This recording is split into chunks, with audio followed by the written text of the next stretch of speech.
if we are going to feel motivated at all, that is, if we are going to wake up in the morning or have any period of time during our day in which we feel like we are capable of pursuing goals, we are going to have a healthy level of baseline dopamine. In other words, we are going to have enough dopamine in the wave pool, enough water in the wave pool, that is, before we can generate any waves or peaks in dopamine, let alone troughs and the rest.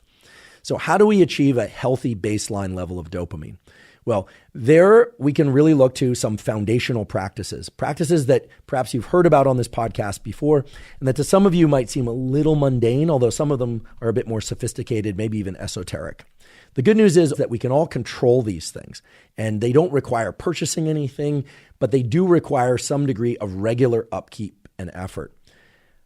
Those things include what I call the very basics. Now, the very basics, put in the context of today's discussion, are the things that put water in the wave pool. Those are going to be getting sufficient amounts of quality sleep each night, something that we've done several episodes on and have online toolkits for. So you can see the Master Your Sleep episode, the Perfect Your Sleep episode, the Light and Health episode. If you want to skip all that and just get right to the tools, we have a sleep toolkit, or it's actually called the Toolkit for Sleep, that you can access at hubermanlab.com, completely zero cost. You just go there and download that toolkit. Getting sufficient sleep each night literally restores your dopamine reserves. It allows dopamine to be present and for you to have a level of baseline dopamine that will allow you to even consider your goals in any kind of meaningful or reasonable way. Second, there are practices that are supported by the scientific literature to increase your baseline level of dopamine that are independent of sleep, but are similar to sleep. And I like to refer to these as non-sleep deep rest. This is not meditation. There's actually very little evidence that meditation of the traditional kind of, sitting eyes closed, third eye focusing on your third eye center, which is this area behind your forehead. There is very little evidence that increases levels of dopamine. There is a place for meditation in the context of today's discussion, but I'll repeat, meditation itself is a focusing exercise. It is not known to increase dopamine. However, non-sleep deep rest, so-called NSDR, very similar, although different, to what's sometimes called yoga nidra, which is where you lie there, you do a sort of body scan, some long exhale breathing. NSDR is very similar. You can find a link to a zero-cost NSDR on YouTube. It's a 10-minute long one. There are also 20 and 30-minute ones out there also on YouTube, but I'll provide a link to the 10-minute one. Those have been shown to increase the amount of dopamine in your dopamine reserves by up to 65%, which is a remarkable number. So quality sleep, non-sleep deep rest, aka yoga nidra, very powerful ways to keep your baseline level of dopamine at a sufficient level. In addition to that, nutrition no doubt plays a role in your baseline level of dopamine because tyrosine, the amino acid, is the rate-limiting enzyme for the synthesis of dopamine. Tyrosine is present in varying levels in different foods. You can look those up online. You just simply put in a search for tyrosine levels in different foods, everything from particular cheeses like Parmesan cheese has high levels of tyrosine, certain meats, certain nuts, certain vegetables.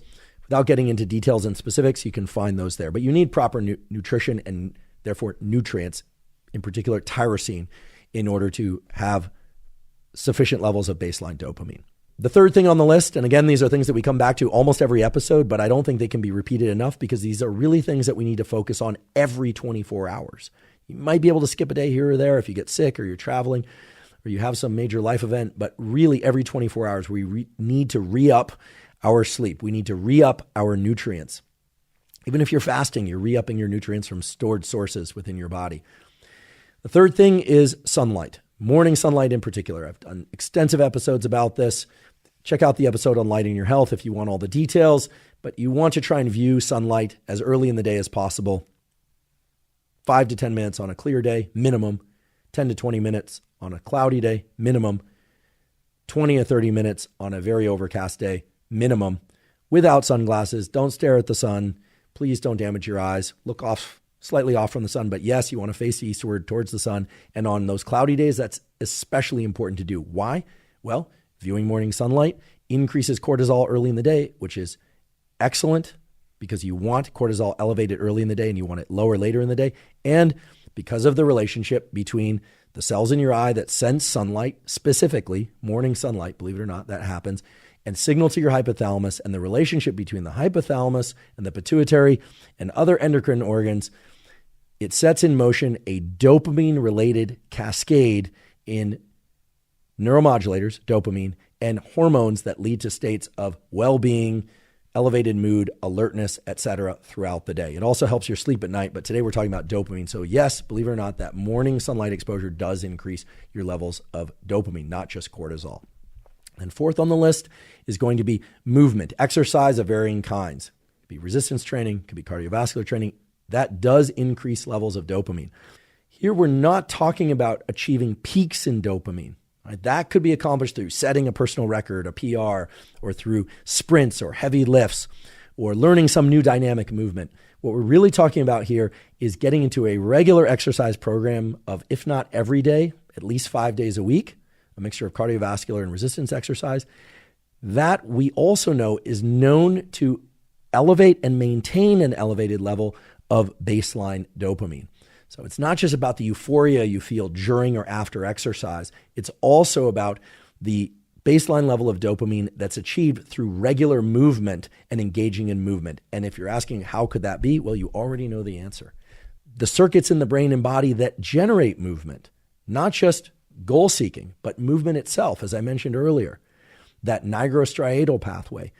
And yes, that circuit is separate from the VTA nucleus accumbens to cortical circuit, the mesocortical circuit that we've mainly been focusing on today, but they interact.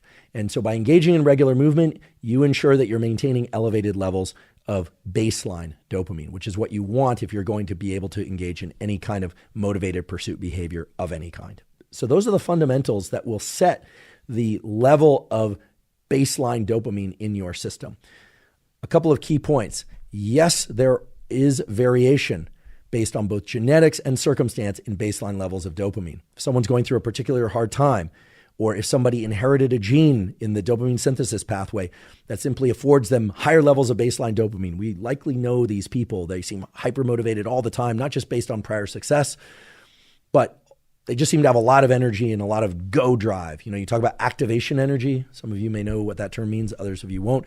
Having low activation energy is great. I mean, the amount of energy that it takes to get into action to pursue adaptive and meaningful, healthy goals. Some people just seem to have lower activation energy, and higher levels of dopamine are probably associated with that. Some of us have lower levels of baseline dopamine.